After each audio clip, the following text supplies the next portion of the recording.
Suspense.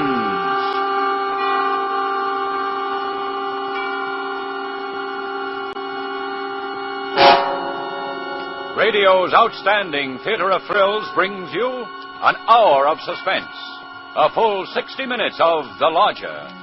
An eerie tale of 19th century London directed by William N. Robeson and produced by Robert Montgomery, who tonight also stars as The Lodger.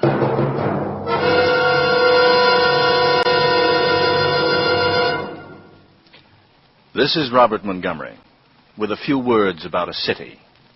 A sprawling, furious city, which had slackened its pace to allow the miasma of horror to settle even to its furthest corners.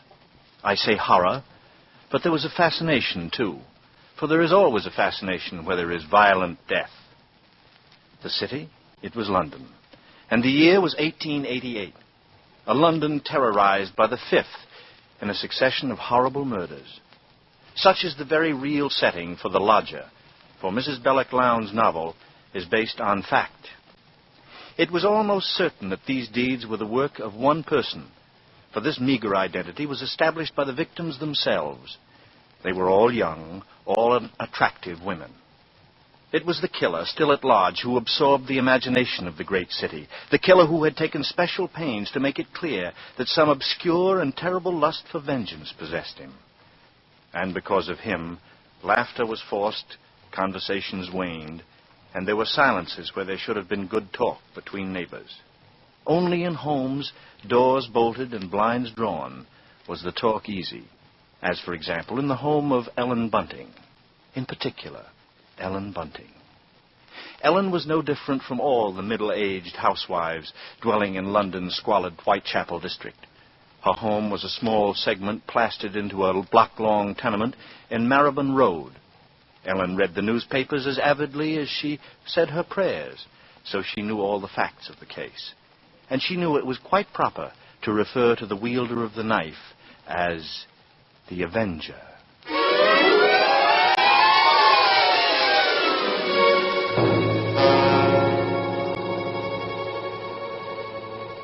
This particular night, she and Robert Bunting, her husband, sat before their fireplace reading the newspaper account of the latest murder. The Avenger had struck again.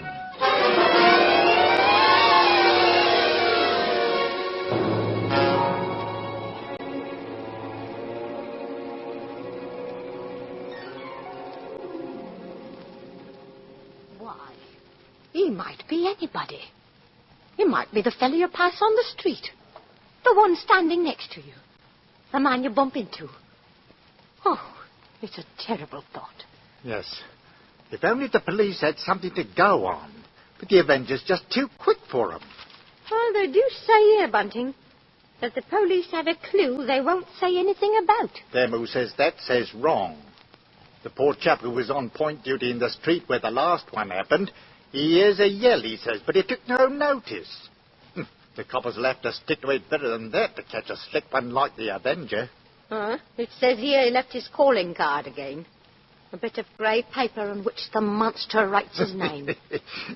Funny kind of visiting card, ain't it? It isn't a thing to make a joke about, Bunting. Or was it a square piece of paper or one of them three-cornered ones? It don't say which, Bunting. Well, it should. Those are the things I like to know about. Keeps a body informed. Huh. And a fair girl again, just like all the rest. And let's see. Described by her friends as a very light-hearted girl. What a pity. Did you ever stop to think who fits that to a T? In fact, fits all those girls? Did you ever stop to think about that, Ellen? Why, no. Who? My own Daisy. Yes. Yes, Bunting, that's a fact. Well, maybe it's a good thing she's with her aunt instead of here. London ain't a safe place for any girl right now. Just the same, I can't help thinking how fine it'll be to have that bed. Now, Bunting, you know that Daisy seems like my very own, even if she is my stepchild. But I'm telling you, there's no sense even thinking about having her back right now. We just can't afford it. Oh, I know that, Ellen, only, well, maybe we could manage it some way. Oh, haven't I scrimped myself half crazy trying to keep us going? But you don't care about that, do you? No, your Daisy's more important to you than I am. And Now, Ellen, that don't sound like you. we haven't had a lodger for months. Nobody even comes to look at the rooms anymore. Oh, but things will work out, Ellen. And They then ain't never going to work out. Soon we won't even have a roof over our heads. Oh, I'm sorry, Robbie. Oh, no. Well, don't go worrying another second, old girl. Well- Oh, the first thing you know, you won't be pretty no more. Eh? Oh, you'll have your face all wrinkled and... Now, see here, Bunting. Oh, no, come now. Let's see you smile. Oh, leave Come on. me alone. I won't. Oh, get on with you. Now, who do you suppose that could be?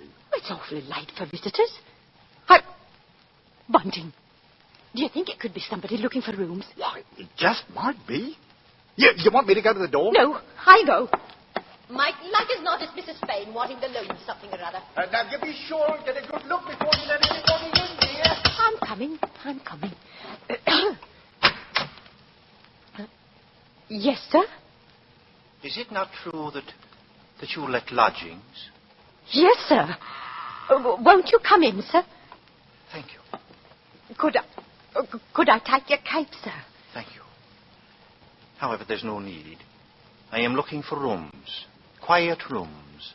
Above all, they must be quiet. Oh, yes, sir. You'll find all my rooms quite quiet, sir. All of them? How many are there?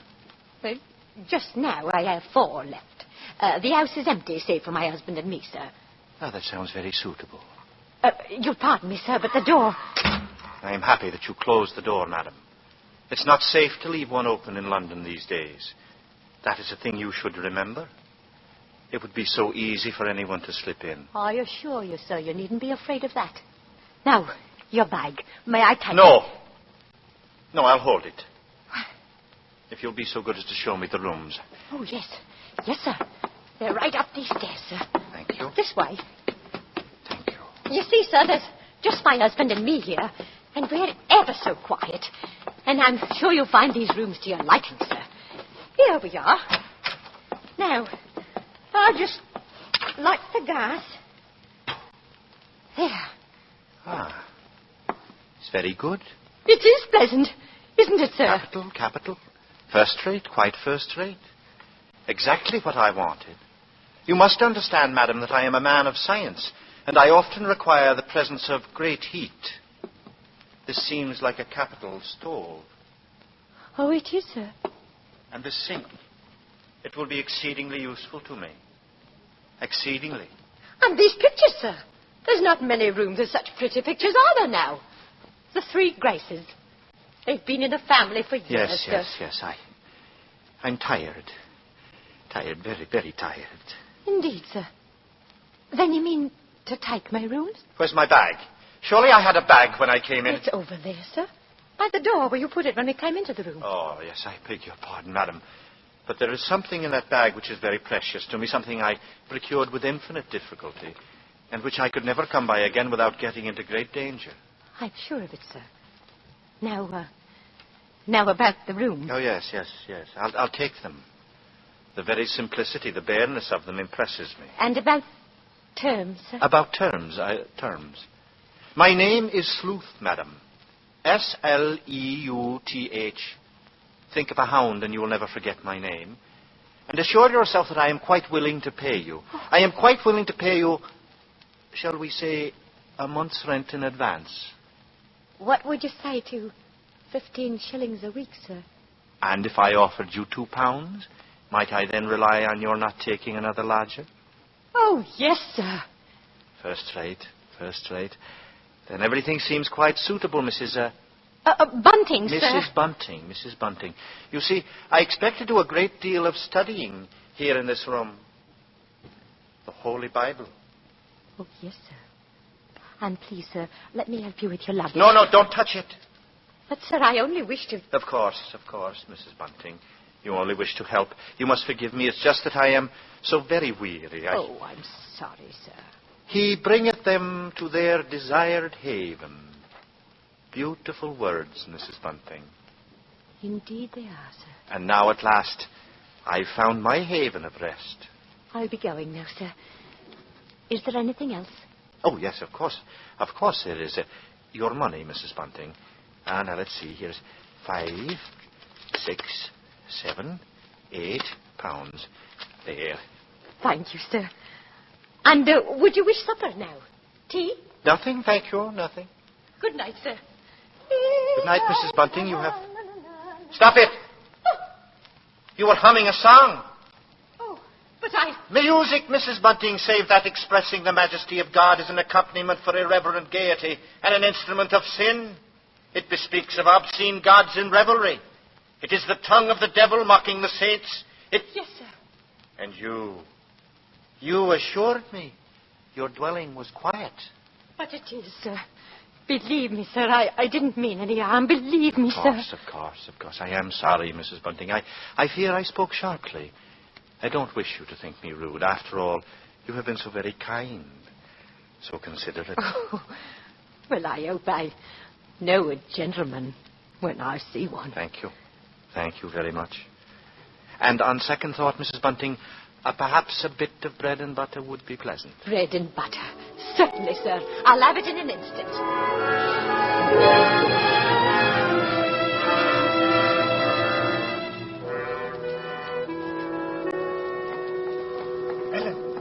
Ellen, did he take the room? Come into the kitchen where he won't hear us. Ellen, he took it. Tell me, he took the room, didn't he? Yes, Robbie. We're all right now. Look, £8. A month in advance. Oh, it's wonderful. It's wonderful. Ellen, Ellen, you see what this means? Yes, Robbie. You can have Daisy now. You can bring her home. Here, hand me that dish. Right. Do you know something, old girl? We're not going to worry too much about Daisy being in danger, that Avenger fellow. Whatever do you mean, Robbie?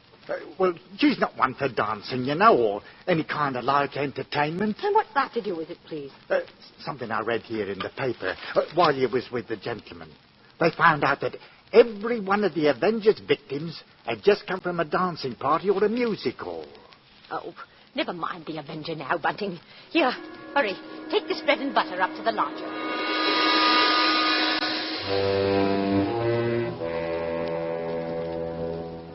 That was the first and the last time Mr. Bunting served the lodger.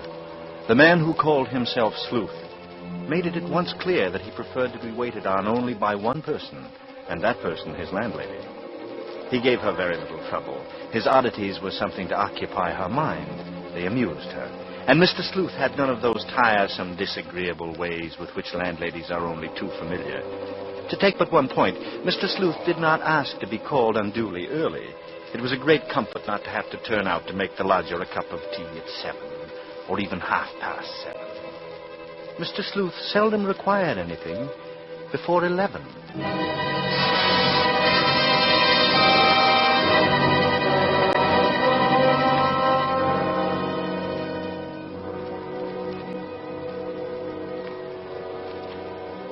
Nothing about her new lodger really distressed Ellen until the evening of the third day. It was time for Mr. Sleuth's dinner, and she started up the staircase to his room.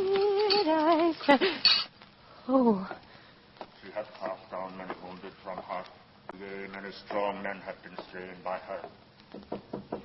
Come in. She saith unto him, stolen waters are sweet, and bread eaten in secret is pleasant. But he knoweth not that the dead are there, and that her guests are in the depths. Why, Mr. Yes. What is it? Those pictures. Those pretty girls. Half-human monsters, madam, who stare at me and eat of my sinew. You've turned all their faces to the wall. A woman is a narrow gate. She also lieth and waiteth for a prey, and increaseth the transgressors among men.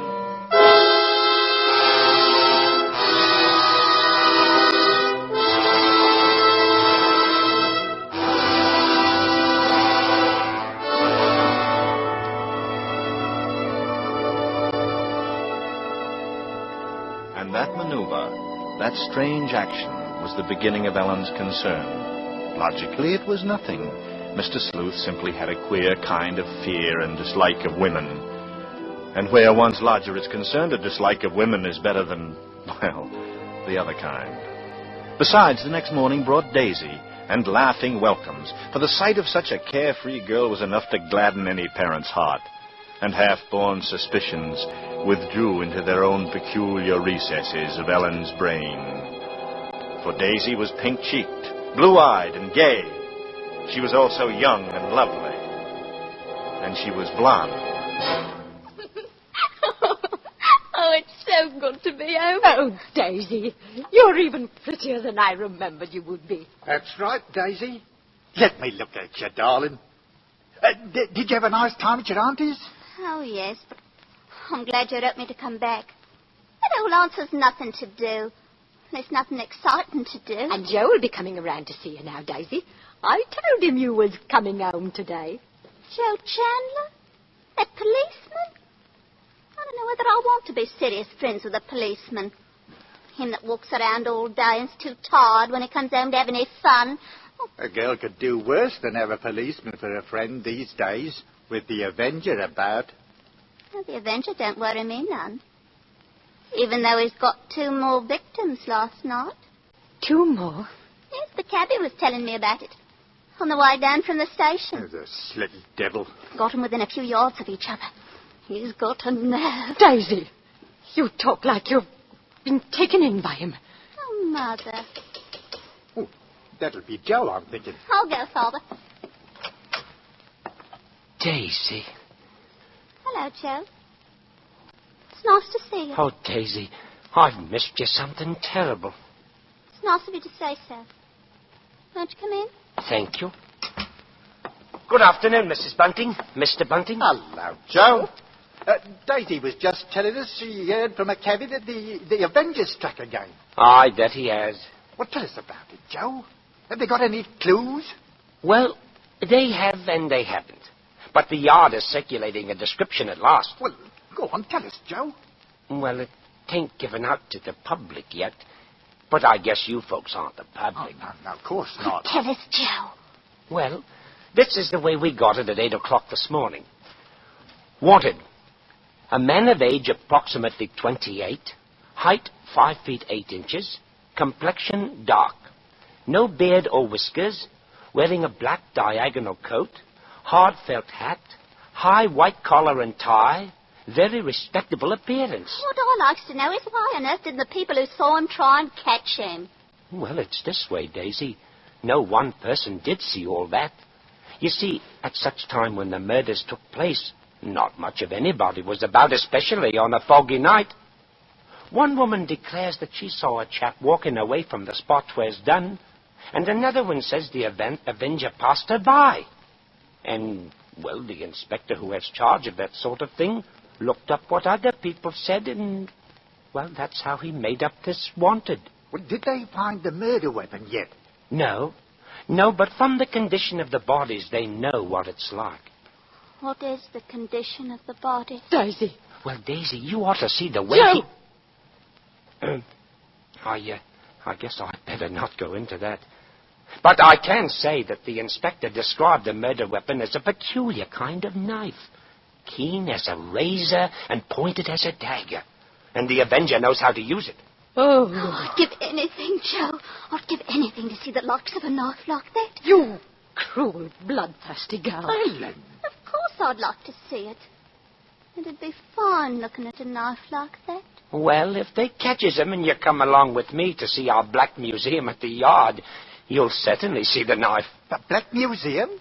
Why, whatever did they have a museum in your place for? Oh, it's a regular chamber of horrors, where they keep all sorts of things connected with crime. Things like knives murders have been committed with? Oh, much more than knives, Mr. Bunting.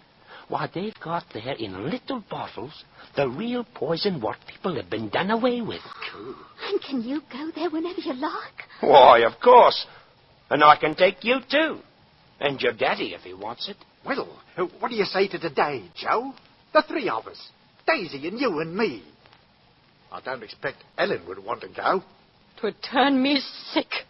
Well, I guess I could. Sure you could, Joe. Ellen ain't on in this turn.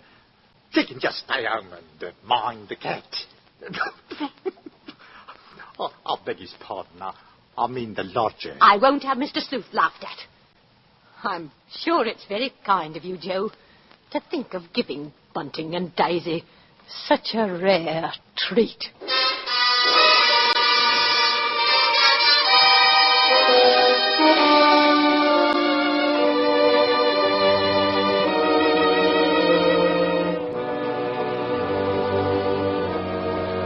How curious, how amazing to reflect that one unseen, mysterious stranger had touched the lives of those ordinary people.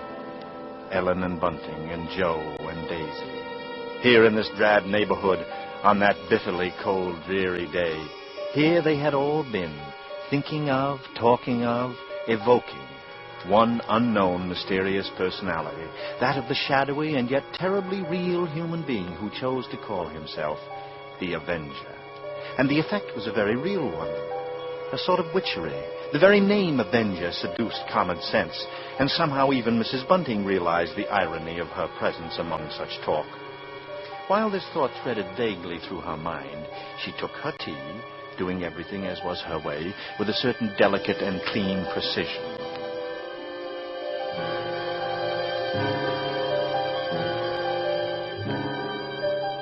A sound startled her. Shuffling, hesitating steps were creaking down the house. She looked up and listened. Surely the lodger was not going out again into the cold and foggy afternoon. Of course not. Mr. Sleuth was evidently about to do something that he had never done before. He was coming down into the kitchen. Yes, sir? What can I do for you, sir? I hope you didn't ring, sir. No, I didn't. The truth is, I didn't know you were here, Mrs. Bunting. My gas stove has gone wrong. Yes? So I came down to see if you had a gas stove. I'm going to ask you to allow me to use it tonight for an important experiment I wish to make. You'll find it very cold down here, sir. It seems most warm. Warm and cozy after my cold room upstairs. For the matter of that, you ought to have a fire in your bedroom these cold nights. Certainly not. I dislike an open fire. I thought I had told you as much. Yes, I remember. Very good, sir. I'll be out of the kitchen in half an hour. You can use it then, sir. Thank you all the same, Mrs. Bunting. But I shall come down later. Altogether later, after you and your husband have gone to bed tonight. I assure you I will pay you something for the use of the stove, Mrs. Bunting. Oh, no, sir. I wouldn't think of charging you anything for that. That's very generous of you. Sometimes I believe that you are too generous towards me. I feel I have become a burden to you. Have I, Mrs. Bunting? Oh, no, sir. Then I'll bid you good afternoon, Mrs. Bunting. Yes, sir.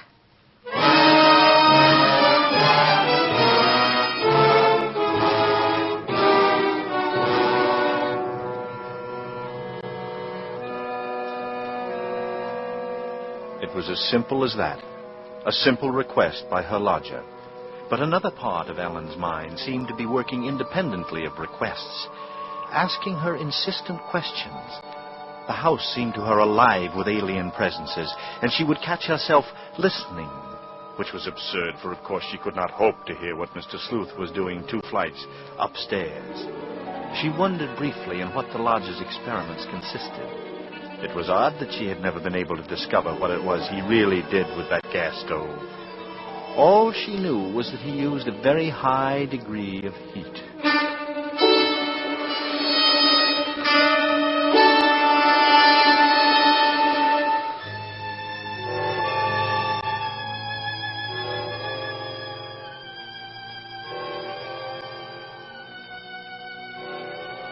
And later, waiting for sleep to come to her that night, such thoughts persisted. They inserted themselves like a cloud between a sweet dream and the dreaming of it. Questions and contrived answers and sudden realizations, as, for example, the curious matter of Mr. Sleuth's 3 suits, which he had purchased the very day he had arrived at Ellen's home. Today, when she had dusted his room, she had noticed that one of those suits had completely disappeared.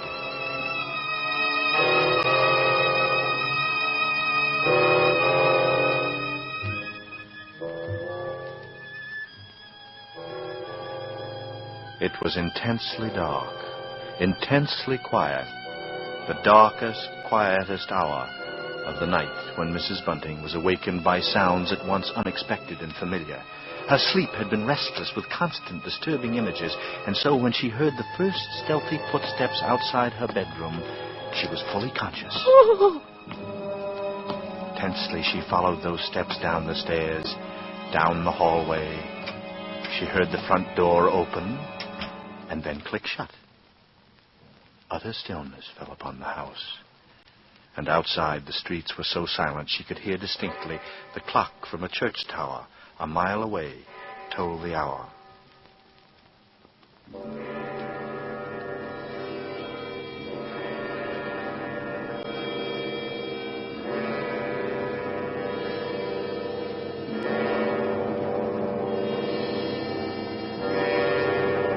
In her troubled fancy, she pictured a long, long figure plodding through the swirling fog, moving quietly, stealthily, seeking, stalking, finding. When soon after she heard the lodger return, there was no surcease from the horrible dread which possessed her. Instead, it grew into something shrill, something that made her crouch in her bed, her thumb clasped between her teeth, stifling a scream. And then she remembered. Of course, the stove. The lodger had told her he would use the stove that night for an experiment. For an experiment that needed an intense amount of heat. But for Ellen, there was no more sleep. Merely a tormented state of half-awareness, which suddenly stripped away soon after dawn. Horrible murder! Horrible murder, the piercing scream of a newsboy down in the street. The Avengers strike tonight! Ellen Bunting heard the boy cry out the Avengers' latest stroke made during the night. No!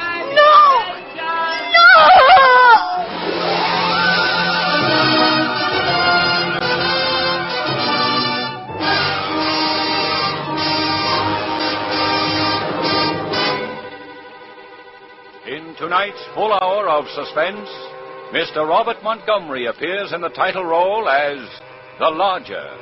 Tonight's study in Suspense.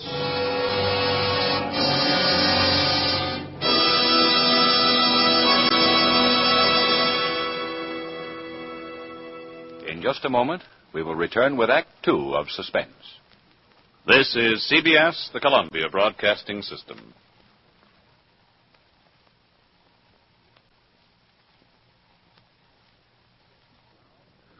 Now, back to our Hollywood soundstage. With Mr. Robert Montgomery in the title role, and with Act Two of The Lodger, we again calculate to keep you in suspense.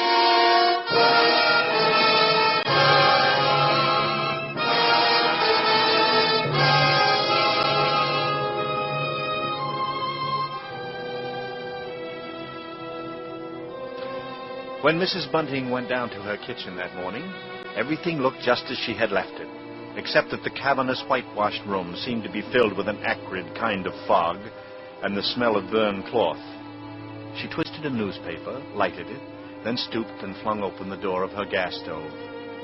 A fierce heat had been generated there since she had last used the oven, and through to the stone floor below had fallen a mass of stringy black soot. Somehow she wasn't surprised. Somehow it was as she expected.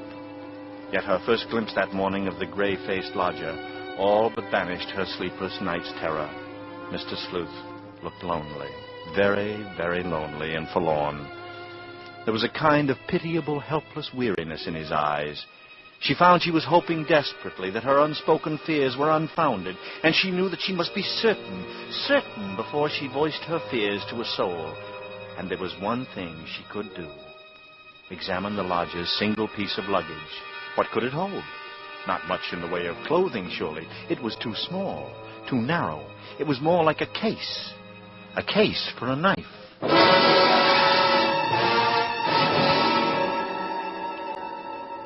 It was just noon when Ellen found her opportunity to search the lodger's room. When the bell was tolling the hour, Mr. Sleuth himself walked from the house, and she watched the tall, thin figure in the black Inverness cape disappear down the street. She waited a few minutes, and then she rushed upstairs. Daisy! What are you doing in Mr. Sleuth's room? Oh, whatever's the matter with you, Mother?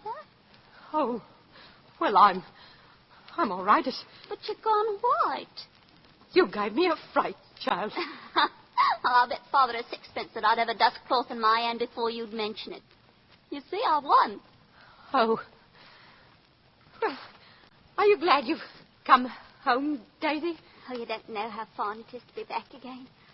Well, just yesterday I was saying to Joe, the country's all right in its way, but there's nothing like London. It's the truth now, Mother, isn't it? Yes. Yes, I suppose it is. And Joe. He's a nice one, Mother. I like Joe. I'm glad of that. Joe's a steady one. Daisy, as long as that Avenger's about, I say you should do something about those fair locks of yours. Don't worry about that. I'll dye 'em, maybe, or just pin 'em up under my hat. I'm afraid that wouldn't do, Daisy. What kind of a man is this lodger of yours? Oh, I don't know. He must be a queer one, sitting up here most all day by himself. Awful lonely like, I calls it. People do what they care to do, child. Well, whatever does he do with himself all day? He reads the Bible. Never. That's a funny thing for a gentleman to do. There's nothing to laugh at. I should feel ashamed of being caught laughing at anything connected with the Bible. He must be a queer card, that lodger. He's no queerer than a lot of people I could mention. Daisy, you go into the lodger's sitting room and dust up. I'll take care of things in here. And you won't send me back to old Aunt's? I can stay here, Mother, can't I? I suppose, child. I suppose you can.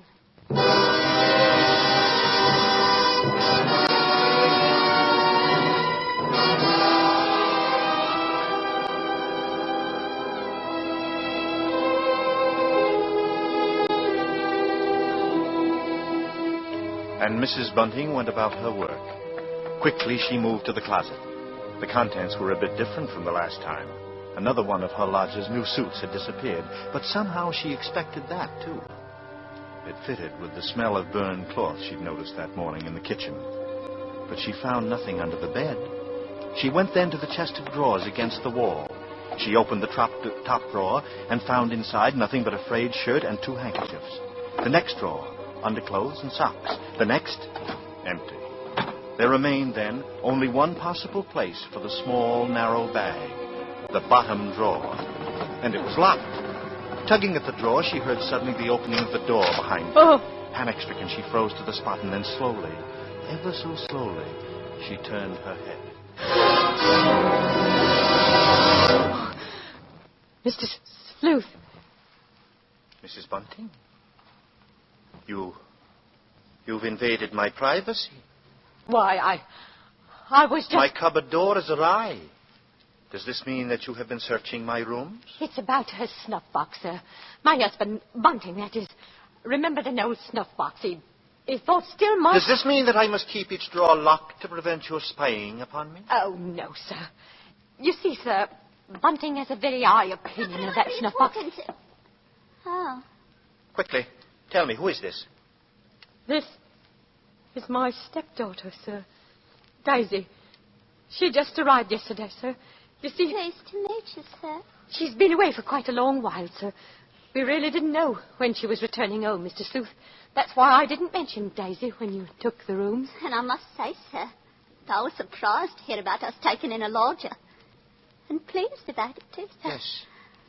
Yes, I must say that I am the one who is surprised. Yes. And perhaps even pleased. Thank you, sir. Yes, of course, I am pleased.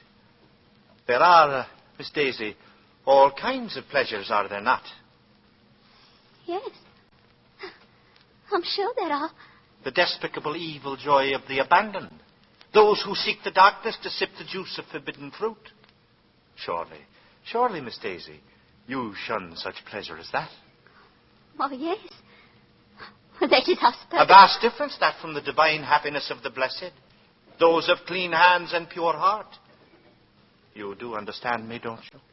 Oh, yes, sir. Yes, Mr. Sleuth. I devoutly hope so, Miss Daisy. Nowadays, there are so very few young women like yourself who do understand. In fact, I all but despaired ever of finding one. Oh, I'm sure it's nice of you to say so, Mr. Sleuth. It is a people who do err in their hearts, and they have not known my ways. Unto them I swore in my wrath that they should not enter unto my rest. True words, Miss Daisy. True. Yes, sir. Now, I must be putting things away downstairs, Mr. Sleuth. Of course, Miss Daisy. And I must rest. Believe me, it has been a revelation to meet you. Oh, thank you, sir. I'm sure we shall have much to discuss. He's a queer one, all right, Mother. But such a gentleman, isn't he?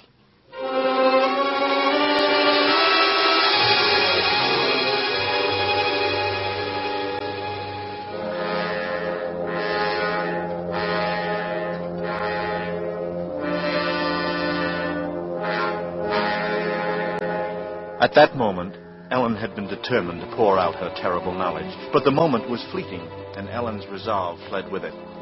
She told herself that perhaps the past few days had been nothing more than a tormenting play of imagination. There would be a coroner's inquest tomorrow into the Avenger's last murder. Joe would take her. With Joe, they would admit her, and there perhaps she would hear evidence to disprove all her fears, to assure her there was no earthly harm in Daisy's being so near the lodger. This was her gravest concern now, for on the next morning Mr. Sleuth made it a point to see the girl more than once, and fearfully Ellen saw that Daisy welcomed the visits, that her eyes shined whenever the lodger's name was mentioned. That afternoon she heard once more the voices of her stepdaughter and the lodger coming to her through the kitchen door. She hesitated before entering, tense, apprehensive. I do believe, Mr. Sleuth, I've never known a gentleman with such funny ideas. Oh, Mother. Mother, you should hear what Mr. Sleuth was just saying. Perhaps, Daisy, you would excuse yourself. He thinks people, and especially girls, should spend all their time praying. I sought to explain to her, Mrs. Bunting, that all women are placed on this earth filled with wickedness. I'm not so sure of that, Mr. Sleuth. And they therefore must cleanse from themselves that evil which they possess. They must struggle constantly to find the paths of righteousness. Mr. Sleuth, you mean a girl's not to enjoy life at all, not have any fun? Frivolity, my child, is the harbinger of destruction. It is the devil's breeding ground, and all his implements are there. Temptation, pleasure, wine. Why, there's nothing I like better than a glass of wine, and I'm You drink? She didn't know what she was saying, Mr. Sleuth. Just a child. She never tasted wine. Daisy, you'd better Frivolity, go my now. child, is the devil's breeding ground. Mark this. Those who consort with temptation, with impropriety, with lascivious music and dancing, those are the accursed. But that's crazy. Well, however can you say that? There's nothing I like better than an evening of dancing. You dance? She's joking, Mr. Sleuth. That's what she's joking with you. Daisy's just a child. She's never been one for dancing. She's never even learned how to dance. But I did learn, Mother. While I was away. And what's so wrong about it? What's the harm in just a nice dance? She lieth in wait as for a prey, and increaseth the transgressors among men. I don't know what you mean. I'm sure I never heard such nonsense. You call Holy Scripture nonsense? So what I prayed against has come to pass. You are beyond salvation. That's not so. I'm a good girl, I am. I won't have you saying that. Daisy, go into the front room. It's quite all right, Mrs. Bunting. I must be going upstairs anyway. I'm used to being misunderstood, you know. People never realize that my efforts are for the greater good of humanity. They don't know that I'm their benefactor. Of course, sir. And that power on high will direct my hand toward the expulsion of all evil. All the evil in the world. Daisy. Daisy, listen to me. Yes? Daisy, I've got to tell you about... About what, Mother? Nothing. I suppose nothing. And then I'll go out for a while. I'll tell Joe I'd meet him. Yes. Yes, I suppose it's really nothing.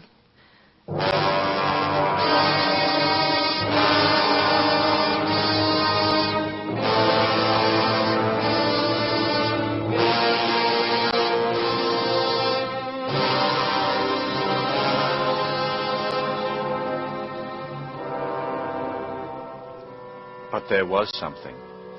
Though the words had not yet shaped themselves in her mind, there was a knowledge stark and terrifying.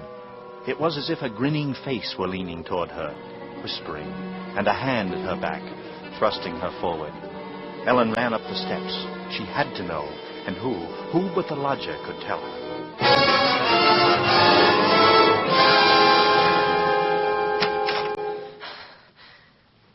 You are welcome, Mrs. Bunting.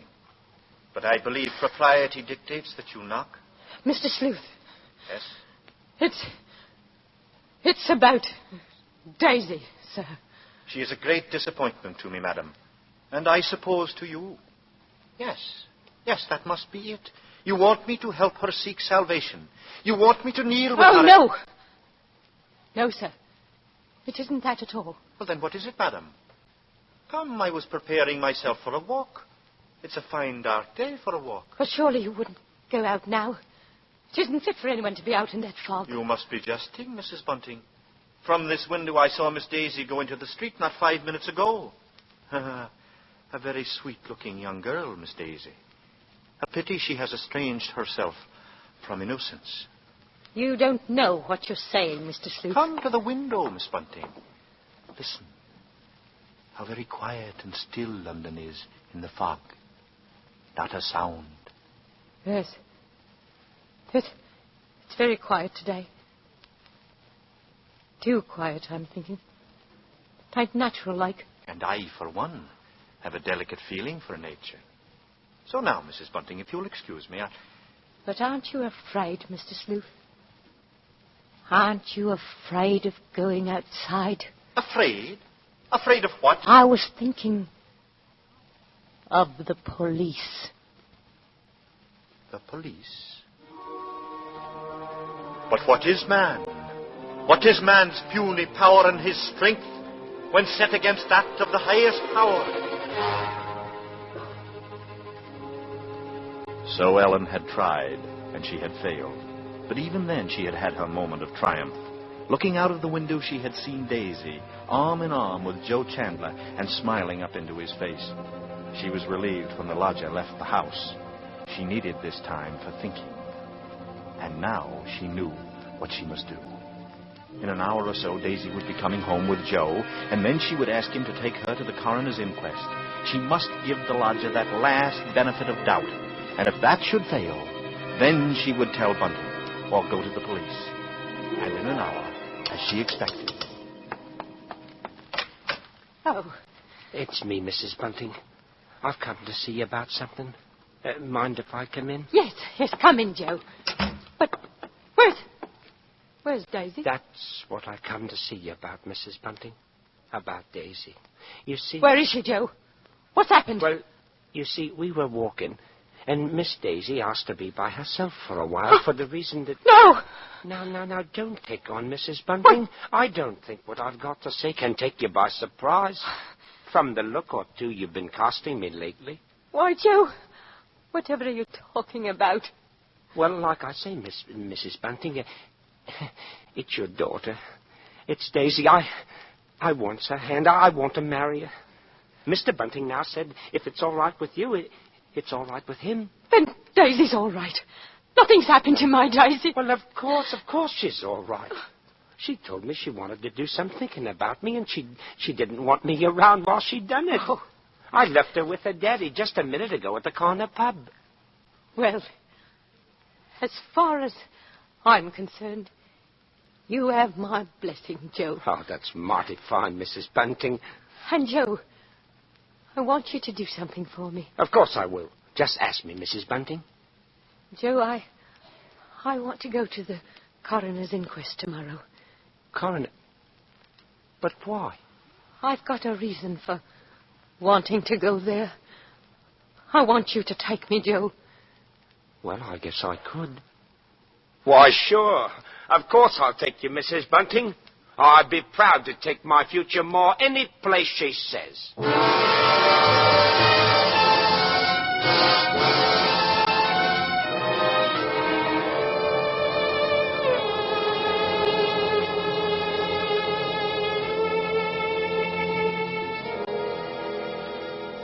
So the last frantic search for disproving evidence had begun, and the next day, with the knowledge that Bunting was left in the house to look after Daisy, Ellen boarded the underground train with Joe Chandler. During the last few days, all her perceptions had become sharpened by suspense and fear. She realized now, as she looked into the stolid but bewildered face of Joe, how she herself would have regarded any woman who wanted to attend such an inquiry from a simple, morbid feeling of curiosity. And yet, seated in the coroner's court, that was just what she was about to do herself.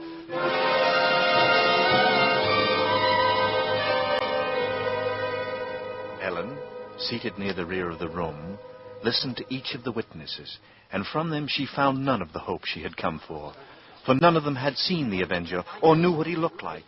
But then... Miss Lizzie Cole may step forward. Right here, Miss Cole. Thank you. Now, we quite understand, Miss Cole, that you think you saw the individual who has perpetrated these terrible crimes. Let us begin at the beginning. What sort of hat was this man wearing? It was just a black hat. A black hat, thank you. And the coat? Were you able to see what sort of coat he was wearing? He hadn't no coat. I remember that very particular. He's a queer one, I said. As it was so chilly, everybody as can wear some sort of coat this weather. But the statement you gave to the newspaper reporters says that the Avenger, according to you, was wearing a coat. A big, heavy coat. I never said so. I was made to say that by the young man from the newspaper. Just put in what he liked in his paper, he did. Not what I said at all. And you assert that he looked at you, is that correct? Frightened me after death, he did. If you could really see his countenance, for we know that the night was dark and foggy, will you please tell me what he was like? Dark. He was dark. So it went with Miss Lizzie Cole. Most positively, most confidently, the witness declared the man she had seen hurrying by in the darkness was tall. No, he was short. He was thin. No, he was a stoutish young man. And as to whether he was carrying anything or not, Miss Cole absolutely refused to commit herself. The next witness was a Mr. Cannott. This elderly gentleman was certain that he had not only seen the Avenger, but that he had talked to him. It was near Whitechapel, he testified, only a few minutes before the murder, Mr. Coroner, when I saw him. He was quite a tall man, very gaunt-looking. I see. And this man you think was the... The Avenger.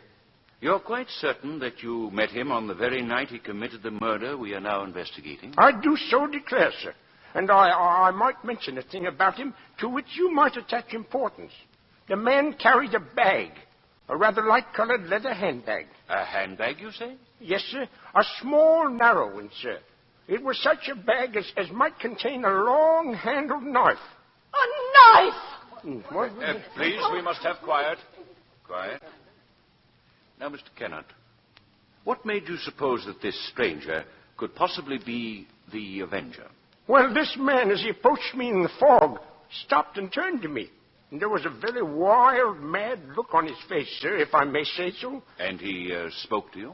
Well, as he emerged from the fog, he was talking aloud to himself.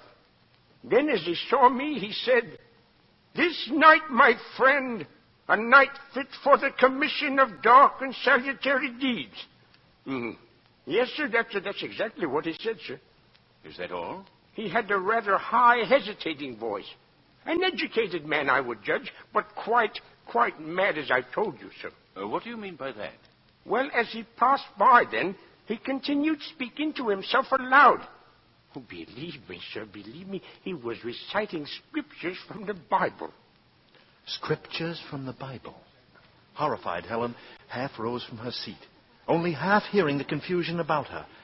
Scriptures from the Bible, you say? Aye, sir. And you asked the court to believe that? I would say, Mr. Cannott, that the man we're looking for would be, least of all, a religious man. And that's where you're in error, Mr. Coroner. The religious note is the very key to the case. I'm convinced of that, sir. Very interesting.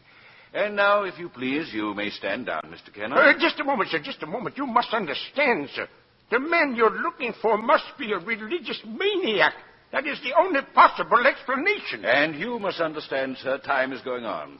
I have an important witness to call, a medical witness. Now, if you... But certainly you're not... You may stand down, Mr. Kennard. Our court was dismissing the very truth. Ellen knew that. She could no longer keep silent. Her hand shot forth and she screamed. I want to stop!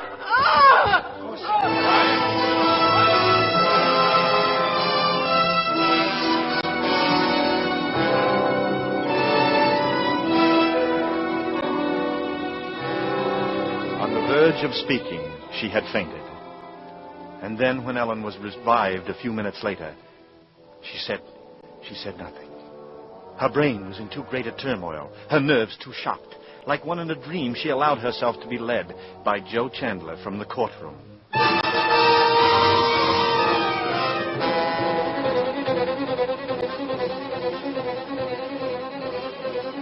Joe took his leave to go on duty. And as Ellen Bunting's train pulled away from the station, a new torture came to her.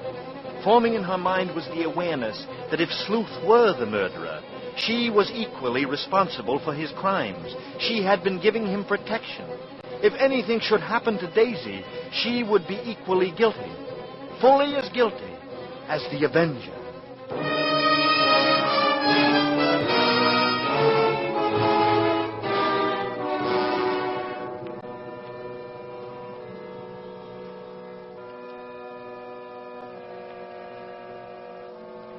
As Ellen neared her neighborhood, her dread was increased.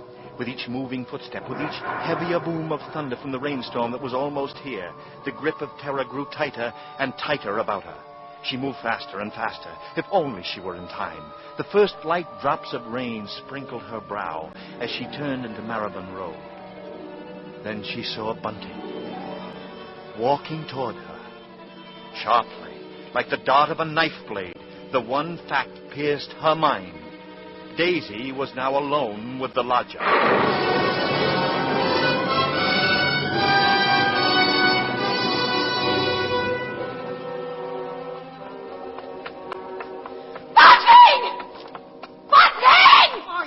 Ellen, what is it? Tell me, Bunting! Where's Daisy? Where is she? I say, where's Daisy? Where is she? I say, where? At home, where I left her, Ellen. No, Bunting. What is it, Ellen? No. What is it? Listen to me. Try to understand. Sleuth is the Avenger. What are you saying? Our lodger. He's the Avenger, Bunting. Daisy's in danger. Hurry!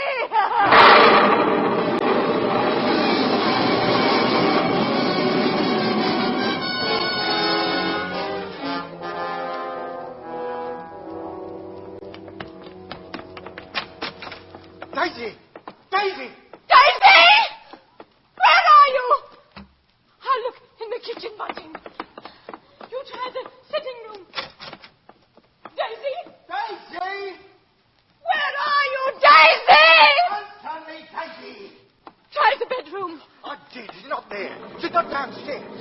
Oh, then there's just his room.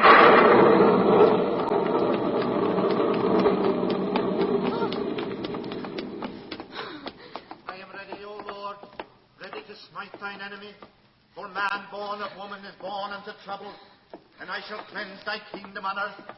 Yes, I shall show her thy wrath from heaven. Go on, open the door. Speak, Lord, I am ready. The power on high will direct the expulsion of evil. The knife! He's got the knife! Daisy! Thy servant heareth. I behold Satan in lightning fell from heaven. In this woman I behold him, and lightning strike him dead.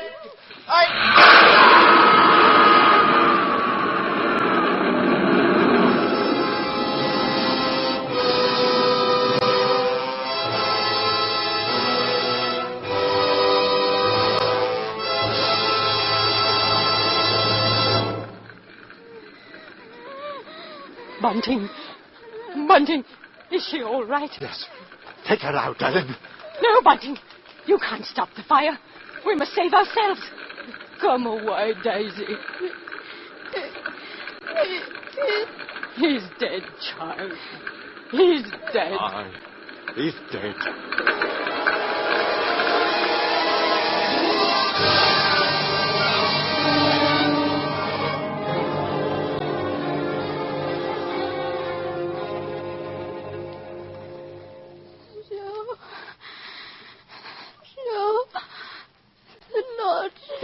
there, Daisy, there. Don't try to talk about it. I'll tell you, Joe, it was queer, it was. As if the Lord himself struck the house with lightning and spread the fires of hell to cleanse whatever the lodger had touched. To burn down the house and all that's in it. Our house. Everything we own. No. Not everything, Ellen. Daisy's safe. That's all that should matter to us. She's safe. Thank heaven. Vengeance is mine, saith the Lord.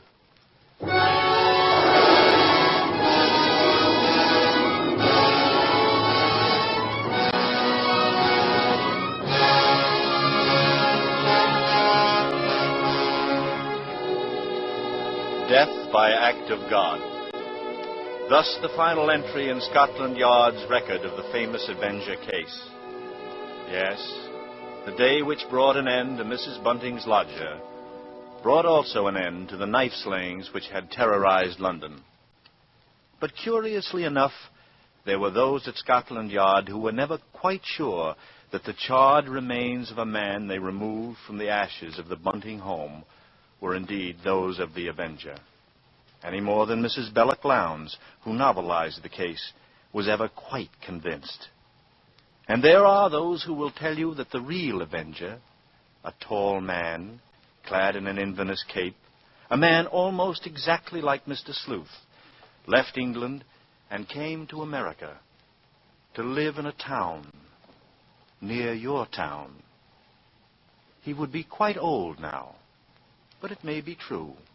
Yes, perhaps, as it is written in Holy Scripture, he did fly upon the wings of the wind, to walk as a stranger in many strange places.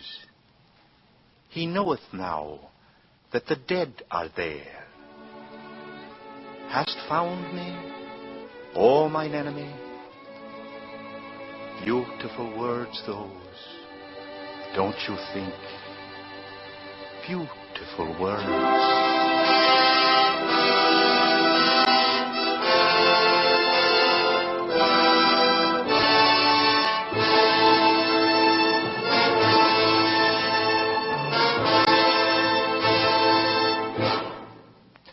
This is Robert Montgomery, without the Inverness cape. And I want to thank Jeanette Nolan, who played Ellen, and Peggy Weber, who was Daisy, for their splendid performances in tonight's play. Next week, we have chosen a story whose elements are natural counterparts of suspense. I guess you could call it a love story, one kind of a love story. For indeed, there is a man and there is a woman who fall in love, and they marry. It is probably only a mischance of fortune that the man has no material means, and the woman comes from a family of substantial wealth. And the dire chain reaction of events, which are then set in motion against the bride's family, are undoubtedly matters of mere coincidence, I imagine. Yes, you could call it a love story. We'll leave it to your own good judgment after you hear Beyond Reason by Devery Freeman, next week's study in Suspense. Mr. Montgomery may currently be seen in the Universal International production Ride the Pink Horse.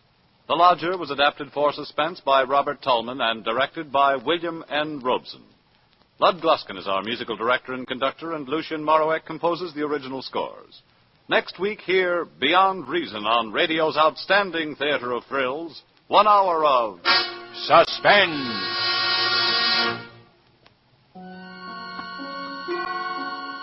This is CBS, the Columbia Broadcasting System.